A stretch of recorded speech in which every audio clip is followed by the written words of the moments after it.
Corre el año 189, el año 10º del emperador Cómodo. Son años convulsos. Incluso los senadores de Roma están inseguros en cuanto al futuro. Sin embargo, sin ellos saberlo, un hombre nativo de Libia, en el norte de África, ha venido a la ciudad. Su nombre es Víctor. Esto es Libia, en el norte de África. Al oeste, Túnez y Argelia. Aquí se alzaba la ciudad de Leptis Magna, una de las mayores ciudades del Imperio Romano. Hace muchos años, ciertas personas de Libia jugaron un papel vital en el principio y en el desarrollo de la Iglesia cristiana. Primeramente, en los momentos previos a la crucifixión de Jesús. Un poco después, cambiando la dirección de la Iglesia desde ser exclusivamente judía hasta alcanzar al resto del mundo. De nuevo, en el siglo II, guiando a la comunidad cristiana en tiempos de dificultad en la ciudad de Roma.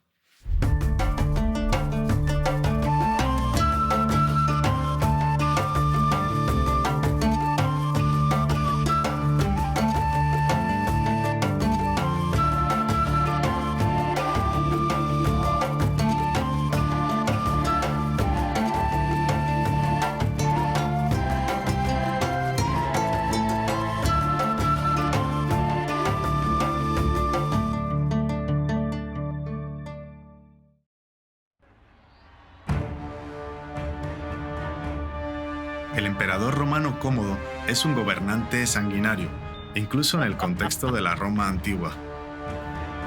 Le gusta aparecer con las armas y la armadura de un gladiador. Los romanos están escandalizados. Las generaciones subsiguientes le llamarán loco y tirano cruel. Sin embargo, en el año 189 nadie se atreve a decir nada así. Bajo el reinado del padre de Cómodo, el emperador Marco Aurelio, los cristianos que se negaban a adorar a los dioses de Roma fueron perseguidos. El emperador Cómodo, a pesar de su crueldad, no se ensañó con ellos de manera especial.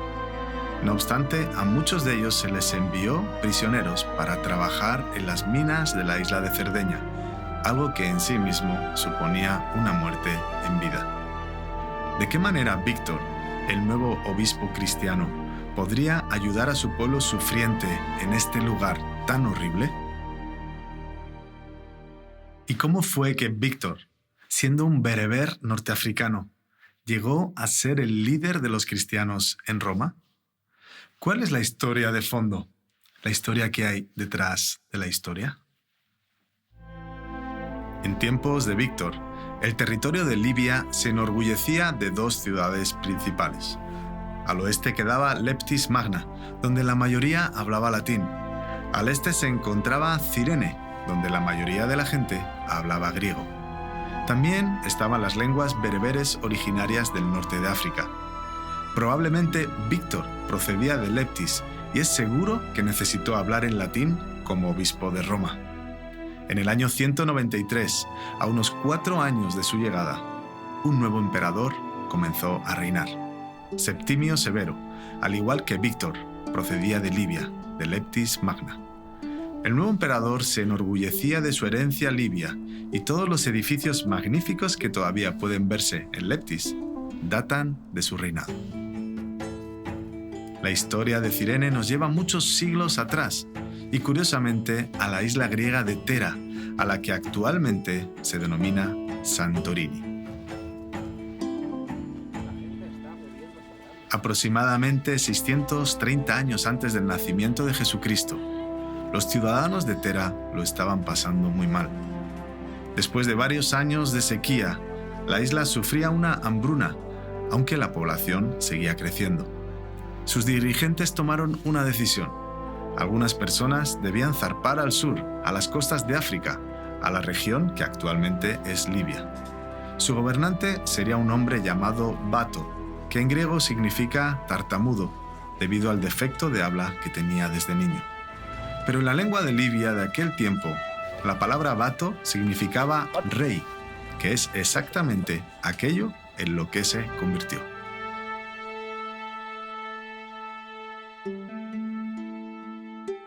La colonia que él fundó en Libia vino a llamarse Cirenaica y su capital Cirene.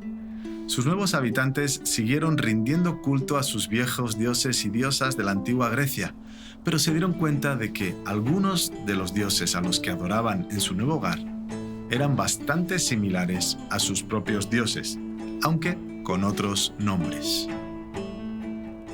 Uno de los dioses griegos era Apolo, el dios de la música, de la poesía, del sol y de la luz del día.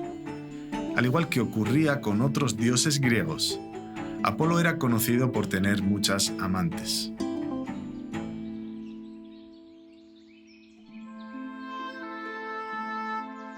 De acuerdo al poeta griego Píndaro, un día Apolo vio a una joven, hija de un rey griego, de la cual se enamoró. Decidió hacerla una de sus amantes y llevársela al norte de África. Su nombre era Cirene, y los griegos creían que se había convertido en ninfa, un espíritu que habitaba en los manaderos de aguas y en los arroyos. Este era el mito detrás de la ciudad fundada por Bato.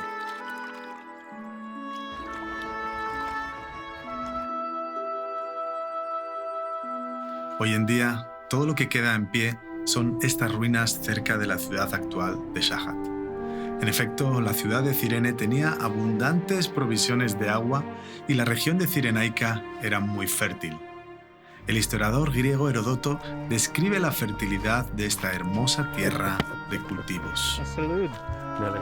En el territorio de Cirene se dan 3 estaciones diferentes de cosechas. En primer lugar, son los cultivos de las zonas cercanas al litoral, las primeras en estar listas para la cosecha. Cuando se han recolectado estos cultivos, es el momento para los de las zonas montañosas, la región media más allá de las costas. Después, cuando ya se han recolectado los cultivos de la región media, la zona de mayor altitud madura y ya está lista para la cosecha. Por lo tanto, cuando los primeros cultivos se han comido y bebido, los últimos ya están listos para cosecharse. Así pues, el tiempo de cosechas para los cireneos dura 8 meses. Pero, aunque los habitantes de este territorio se mantenían ocupados recogiendo el fruto de su tierra, también se ocupaban imitando la inmoralidad de su dios Apolo. Ellos pensaban que él se alegraba por su promiscuidad y por las prácticas sexuales de todo tipo que llevaban a cabo. A las ninfas, como la Cirene mitológica, se las conocía no solo por su belleza, sino también por su encanto. Y esto también se convirtió en algo importante para la ciudad que llevaba su nombre. Ellos pensaban que los dioses les habían hecho un regalo especial, una planta llamada silfio. Esta planta era tan valorada en Cirene que la ciudad incluía su imagen en sus monedas. Las hojas de silfio podían comerse como repollo y el tallo se ponía en adobo, pero lo especial era la savia que podía usarse como medicina. Aplicada de forma externa o ingerida, al parecer el silfio resultaba eficaz en el tratamiento de un amplio abanico de problemas médicos. Sin embargo, cuando una mujer lo ingería, le provocaba un aborto. Y esto a la gente de Cirene le parecía algo bueno. Podían practicar sexo sin tener hijos, podían ser promiscuos evitando las consecuencias. Aunque la planta crecía abundantemente allí, no crecía en otros lugares, y otras personas la deseaban. Pronto los cireneos se pusieron a comerciar con este medicamento por todo el mar Mediterráneo. Resulta irónico y triste que en un lugar tan conocido por su fertilidad, la gente celebrara la infertilidad y esta forma de aborto, destruyendo así la vida humana. Los griegos perdieron el control del Mediterráneo. La República de Roma aumentó su poder y en el año 74 a.C., los romanos se anexionaron Libia. Mientras tanto, había otra historia muy distinta que se estaba desarrollando en Libia: el culto del único Dios verdadero, el Dios de Abraham. A lo largo de esos siglos, la ciudad de Cirene vino a ser el hogar de una minoría de judíos. Para ellos, el aborto era un pecado terrible y cualquier tipo de idolatría era un mal horroroso. Lo mejor que podían hacer era vivir solo entre ellos mismos y llevar a cabo prácticas que no deshonraran a Dios desobedeciendo sus mandamientos, orando entre ellos, comiendo comidas aceptables para su religión y observando el Shabbat y los demás días sagrados de su fe. Josefo, un historiador judío que vivía en Roma y que tenía acceso a los archivos del gobierno romano, más tarde copió una carta que originalmente fue escrita por la administración de César Augusto, poco tiempo antes de la venida de Cristo, con el fin de proteger a los judíos de Libia y asegurar su derecho para enviar dinero al Templo de Jerusalén. Pero también hacían algo más que enviar dinero. Viajaban en peregrinación a Jerusalén para celebrar las fiestas religiosas, en especial la Pascua. Caminando a pie, el viaje duraba un mes o incluso más, pero por barco se necesitaban solamente unos pocos días, sobre todo cuando la climatología cooperaba. En torno al año 33, un hombre llamado Simón viajó desde Cirene acompañado por sus hijos Alejandro y Rufo. Sin duda planificaron quedarse en Jerusalén durante un tiempo. Simón se habría purificado antes de entrar en el templo y no habría tocado nada impuro, como por ejemplo algún cadáver o la sangre de algo muerto. También traía consigo el tipo correcto de moneda para comprar un cordero perfecto para el sacrificio. Al igual que Abraham y que Moisés antes de él, Simón comprendió su necesidad de ofrecer un sacrificio a Dios para expiar su pecado. Dios sabrá observar eso. Disfrutad del viaje y comed un poco. Al caminar por las calles de Jerusalén, tuvo que esquivar los empujones de la muchedumbre que se agolpaba. Los mercaderes vendían sus mercancías, los niños correteaban y los soldados romanos observaban a la gente que pululaba por allí. Pero más adelante hubo una conmoción. Simón y sus hijos avanzaron con dificultad y ante ellos se presentó una imagen descorazonadora y perturbadora. Se trataba de un hombre que llevaba una corona de espinas y al que se le había golpeado y azotado con suma severidad. Se esforzaba por llevar una enorme viga de madera que era parte de la cruz a la que le iban a clavar. De repente, el hombre tropezó y cayó a tierra en medio de la multitud, incapaz de levantar la viga ni de ponerse en pie. Los soldados romanos que gobernaban sobre Judea de la misma forma que lo hacían sobre Libia, tenían la potestad de forzar a cualquier persona para que trabajara para ellos, y escogieron a Simón. Este fue obligado a llevar la cruz de Jesús, quien ahora estaba demasiado debilitado para llevarla por las torturas que había soportado.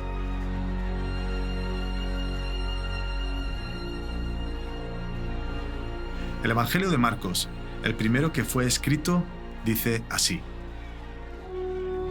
Y obligaron a uno que pasaba, Simón de Cirene, padre de Alejandro y de Rufo, que venía del campo, a que le llevase la cruz. ¿Por qué Marcos se refiere a Simón por nombre? ¿Y por qué menciona a sus hijos Alejandro y Rufo? La mayoría de los estudiosos cree que Marcos escribió este evangelio principalmente para la iglesia primitiva de la ciudad de Roma, y que esas personas serían conocidos de los miembros de esa iglesia. Cuando Pablo escribió su famosa carta a la iglesia de Roma, en el capítulo 16, versículo 13, envía sus saludos a Rufo. Es muy posible que este fuera el mismo Rufo de Libia que más tarde llegó a Roma. Hay algo más que Marcos está diciendo. Estos tres hombres, Simón, Alejandro y Rufo, fueron casi con toda seguridad testigos oculares de la muerte de Jesús unas horas después, cuando le crucificaron. En ese caso, Marcos estaba usando sus nombres como testigos oculares. La crucifixión y la muerte de Jesús es una historia real. Eso es importante. La crucifixión de Jesús también la menciona el escritor romano Tácito en los Anales de la Roma Imperial. 50 días después de la crucifixión de Jesús y 47 días después de su resurrección, el poder de Dios se derramó sobre los discípulos. Este se considera el primer día en la vida de la Iglesia, la comunidad de los seguidores de Cristo, y el primer día en la que se proclamaron públicamente las buenas nuevas de la muerte y de la resurrección de Jesús. Este suceso se narra en la Biblia, en el libro de los Hechos, que fue escrito por un médico llamado Lucas. En el capítulo 2, versículo 10, se nos dice que de este suceso fueron testigos personas de regiones de África más allá de Cirene. ¡Qué interesante! Estos libios que estaban visitando Jerusalén escucharon el discurso del apóstol Pedro, uno de los discípulos de Jesús. Esto es lo que Pedro les dijo a los libios y a todos los demás. Oíd estas palabras: Jesús Nazareno, varón aprobado por Dios entre vosotros con las maravillas, prodigios y señales que Dios hizo entre vosotros por medio de él, como vosotros mismos sabéis. A este, entregado por el determinado consejo y anticipado conocimiento de Dios, prendisteis y matasteis por manos de inicuos, crucificándole, al cual Dios levantó sueltos los dolores de la muerte, por cuanto era imposible que fuese retenido por ella. Lo que resulta interesante aquí es la respuesta de la multitud. Pedro no fue ridiculizado por afirmar que Jesús había hecho milagros, maravillas y señales. No cuestionaron que a Jesús le hubiesen matado en una cruz. Tampoco fue objeto de burlas o de cuestionamiento cuando Pedro dijo que Dios había resucitado a Jesús de los muertos. ¿Cuál fue la respuesta de esta audiencia? Al oír esto, se compungieron de corazón y dijeron a Pedro y a los otros apóstoles: «Varones hermanos, ¿qué haremos?» Pedro les dijo: «Arrepentíos y bautícese cada uno de vosotros en el nombre de Jesucristo para perdón de los pecados, y recibiréis el don del Espíritu Santo. Porque para vosotros es la promesa, y para vuestros hijos, y para todos los que están lejos, para cuantos el Señor nuestro Dios llamare». Los cristianos libios siguieron participando en la historia de Dios en el libro de los Hechos. Después de que Esteban, un seguidor de Jesús, muriese lapidado, la iglesia fue perseguida y dispersada. Los cristianos que buscaban seguridad llegaron hasta Fenicia, actualmente el Líbano, hasta la isla de Chipre y hasta Antioquía, en Siria. Sin embargo, estos cristianos eran todos judíos y compartían las buenas noticias de Jesús solamente con otros judíos. Pero entonces sucedió algo que cambió la historia, y fueron los cristianos judíos de Libia los que ayudaron a hacer esto posible. Pero había entre ellos unos varones de Chipre y de Cirene, los cuales cuando entraron en Antioquía, hablaron también a los griegos, anunciando el evangelio del Señor Jesús. Y la mano del Señor estaba con ellos, y gran número creyó y se convirtió al Señor. Así que esta es la historia de fondo, la historia que hay detrás de la historia. Simón, un libio, llevó la cruz de Jesús parte de su trayecto al lugar donde fue crucificado, y la Biblia menciona a sus hijos por nombre. Los libios estuvieron presentes en Jerusalén en el inicio de la iglesia cristiana, y los libios ayudaron a plantar la fe cristiana en Antioquía de Siria, que durante siglos llegó a ser uno de los centros más importantes de la fe. Sin embargo, algunos de los cristianos libios tuvieron que haber regresado a su país, pues en la misma Libia había una iglesia cristiana que creció en fuerza y que dio lugar a algunos líderes excepcionales. Uno de estos líderes fue el obispo Víctor. Cuando Víctor llegó a Roma, se dio cuenta de que los cristianos no eran bien vistos, y el gobierno imperial sospechaba que eran desleales. Él sabía que 125 años antes a los cristianos se les había culpado del incendio que destruyó gran parte de la ciudad, y a muchos de ellos los mataron como venganza. Pero el problema era más profundo. Desde el tiempo del emperador Augusto, en el primer siglo, algunos de los emperadores eran considerados como semidioses, no en el sentido del Dios Todopoderoso, sino por tener algún toque o algún aspecto de la divinidad. En Libia, en Leptis Magna, después de la muerte de Augusto, se dedicó un templo a la diosa de Roma y al divino emperador. En Roma y en todo el imperio, los cristianos oraban al único Dios verdadero a la hora de bendecir al emperador, pero quemar incienso al espíritu del emperador era algo imposible para ellos. El emperador no era divino.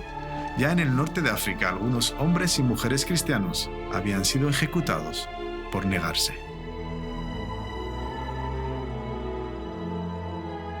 Cuando Víctor estaba en Roma, a unos cristianos los enviaron como esclavos a las minas de la isla de Cerdeña. Ser esclavo en las minas era peor que la muerte, y al parecer no había nada que se podía hacer por ellos. Sin embargo, en contra de todo pronóstico, la ayuda vino desde la misma corte del emperador.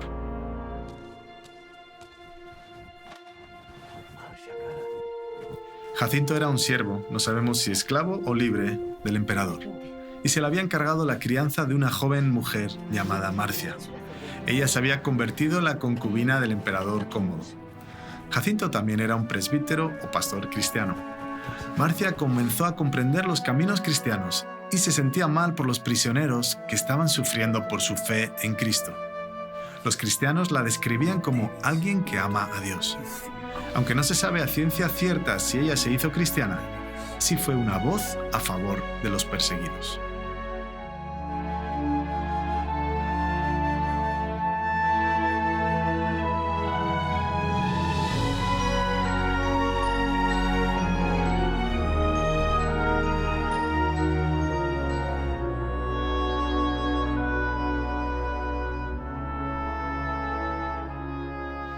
Marcia pide que Víctor la visite.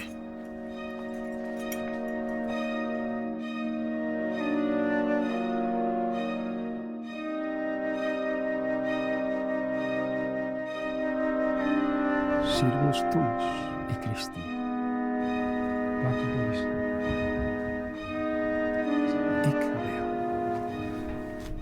Víctor pudo entregarle una lista de nombres de estos prisioneros cristianos en las minas.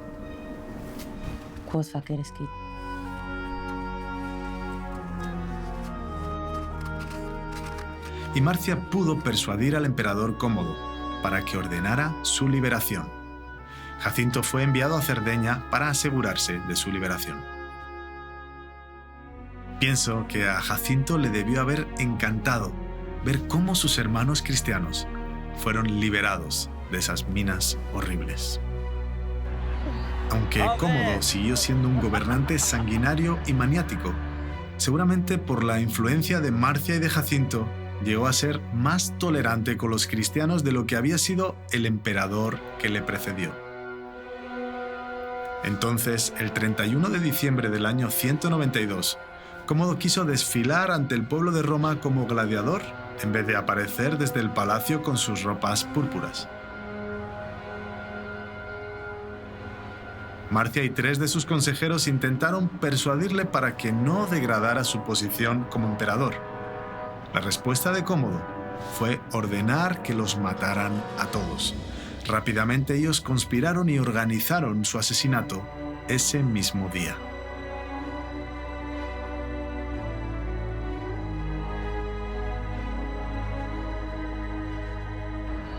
Su sucesor, el emperador Pertinax, reinó solamente 3 meses en el año 193 antes de ser asesinado por la Guardia Pretoriana, es decir, los guardas del palacio.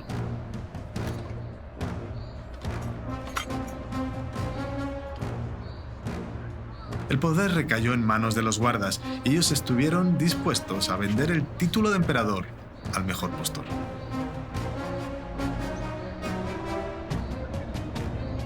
Didio Juliano, un senador muy rico, compró la posición de emperador.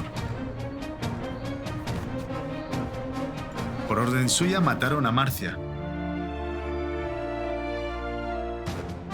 pero él mismo fue asesinado tan solo 9 semanas después de comprar el imperio.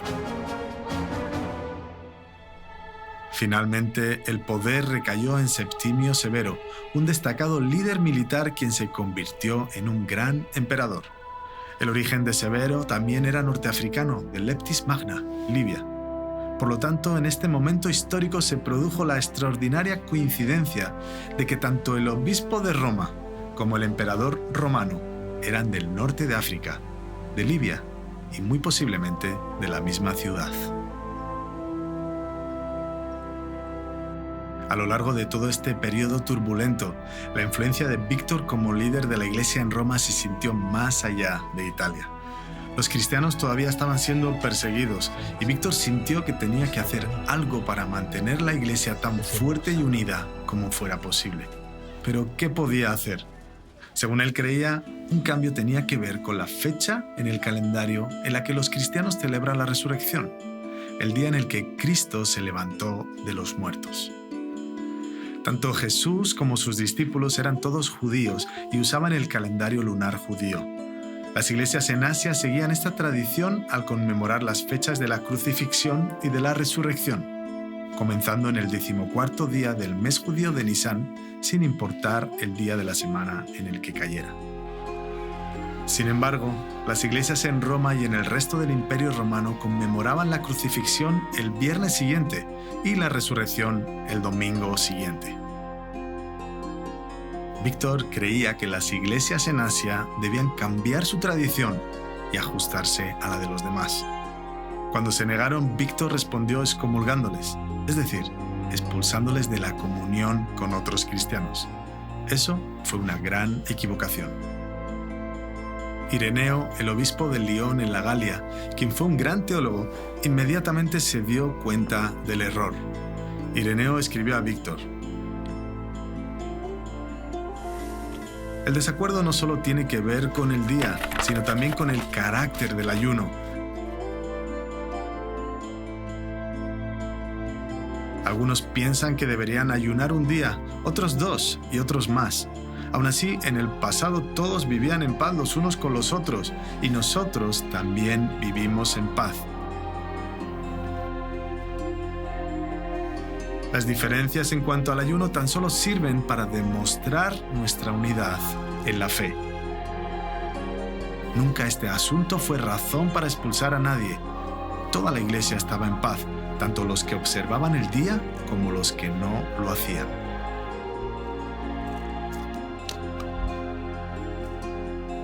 Ireneo tenía razón. Aparentemente, Víctor no podía ver la diferencia entre las doctrinas esenciales para la fe y cómo expresamos esa fe en aquellas cuestiones donde hay lugar para tradiciones diferentes. Él estaba siendo legalista. Igualmente, los líderes cristianos no deberían forzar a otros a seguir sus propias tradiciones. En este otro caso, Víctor hizo otro intento por fortalecer la iglesia y ahora tenía que ver con la lengua que se debía usar en las oraciones públicas y en las reuniones de iglesia. Esto es lo que sucedió.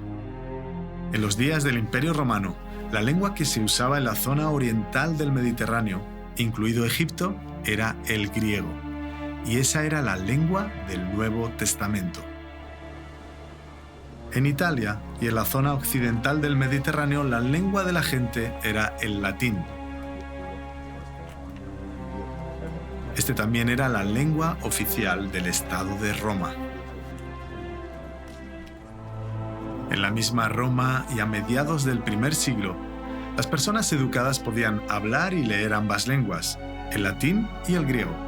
Así que cuando Pablo escribió su carta a la iglesia en Roma, lo hizo en griego.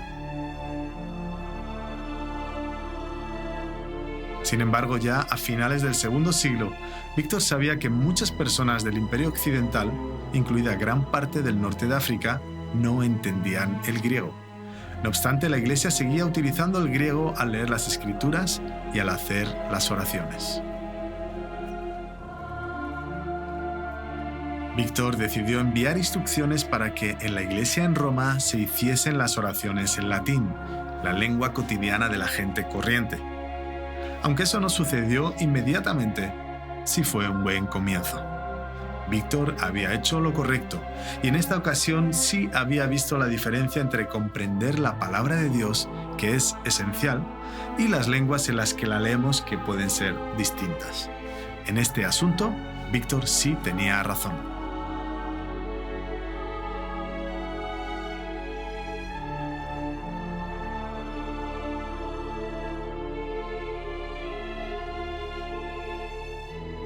Dios quiere que leamos la Biblia y que oremos a Él en una lengua que comprendamos.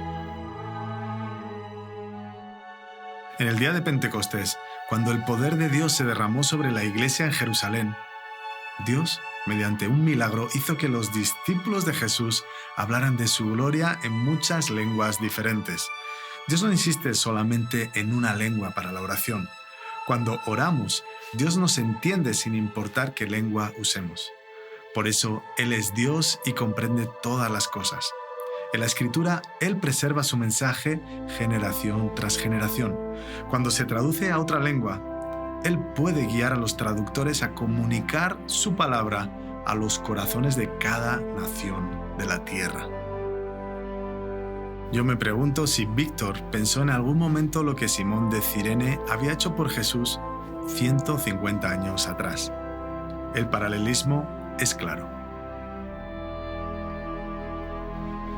Simón de Cirene dejó su casa en Libia y se fue a Jerusalén, donde tuvo el privilegio de llevar la cruz de Jesús parte del camino. Eso cambió su vida. 150 años más tarde, Víctor fue llamado a dejar Libia e ir a Roma, donde tuvo el privilegio de dirigir y de fortalecer a la comunidad cristiana. Si sucediera que nosotros mismos fuéramos llamados a participar en los sufrimientos de nuestros hermanos y hermanas cristianos por la causa de Jesús, que podamos manifestar la misma fuerza y obediencia a Dios que vemos en estos dos hombres de Libia.